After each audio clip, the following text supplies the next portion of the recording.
Ellison was a lot of fun to me because I was just lucky. I figured I was lucky to go to Ellison in the first place because when I was a kid coming up, I never thought I'd make it to Anderson High. Times were just hard. That was during Depression. And a lot of kids had dropped out. When I graduated, it was only about 20 or 30 people in my class, about 4 boys. The rest of them were girls because either boys had gone to the military or just quit school. It wasn't a popular thing to go to school then. They were good relationships. Coach Pickford, he was a football coach, but he taught physical education. And he'd make you work out right, well, you can't see it, but right up on the hill there. You'd work out and run around that thing 3 or 4 times. Every time he felt like it, take 3 laps. And I always did like arithmetic. I loved arithmetic.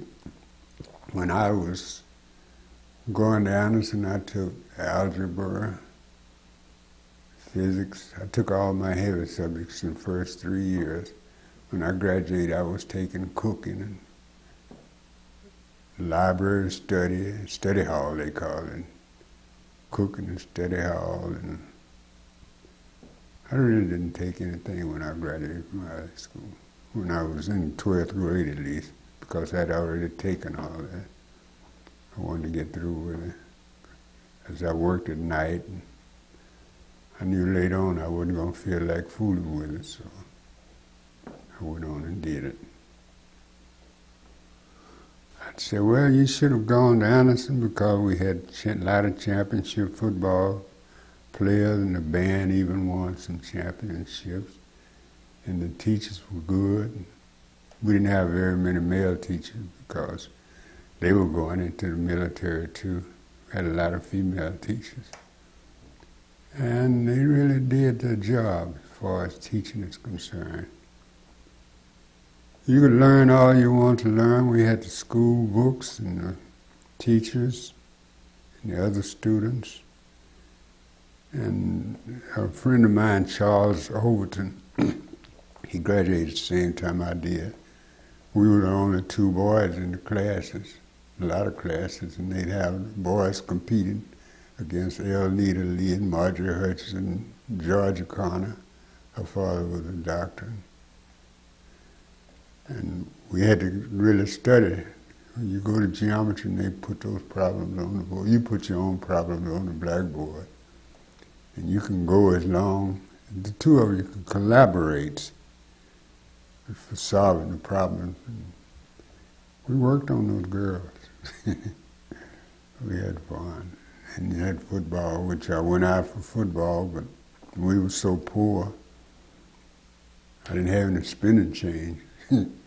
So I couldn't go to football practice, I had to work at night. But it was a lot of fun, a lot of fun. Math.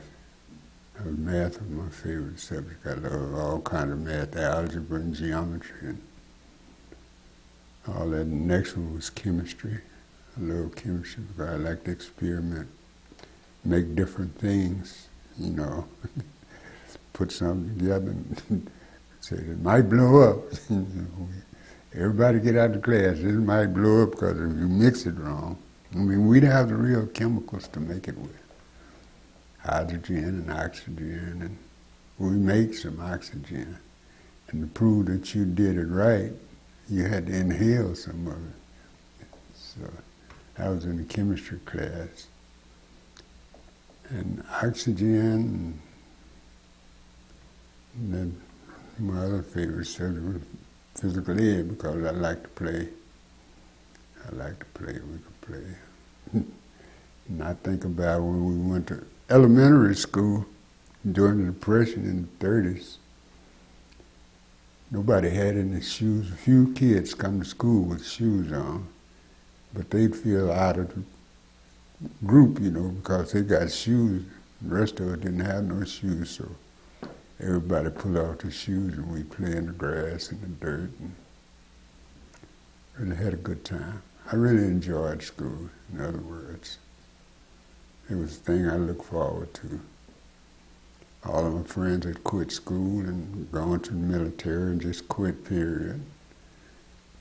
But I went on. I was the first member of my family to graduate from high school. The first one. Since then, all of them graduated. I got about 50 grandchildren. They graduated. Their children graduated. And it's just a thing. I guess it runs with the Ellison family. You got to graduate from high school. You go to, they had elementary schools, they had, well, when I started it was Gregory Town, then when I was in the third grade they changed it to Blackshear. Later on they built Rosewood School out here. And then they had another school over on Wallace Street. I've forgotten the name of it. That was the first school, black school in Austin. But you better not dream of going to Austin High. You couldn't even walk on the campus. You couldn't be caught out there on 12th. Austin High was on 12th and Rio Grande then. She couldn't even be caught walking out there after dark. It was very segregated, it was bad. But Austin wasn't as bad as a lot of towns were. You couldn't even walk out to university at night and all that kind of stuff. Terrible. But they couldn't come over here at night either.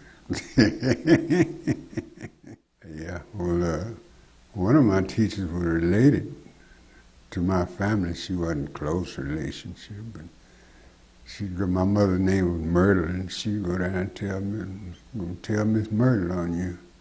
And I know what that's going to mean. You get a little spanking there. So we had a good relationship with the teachers, and the students, and the teachers, and coaches, and principals. Everybody, very seldom we had fights at school then, because nobody wanted to fight. Try to make it, go through that. And I'm glad I had this opportunity to sit up here and say this. I didn't say much, but I just want to tell people we had a hard time coming to school, but we enjoyed it. At least I enjoyed it. It was fun for me. Anytime I can learn something, it's fun.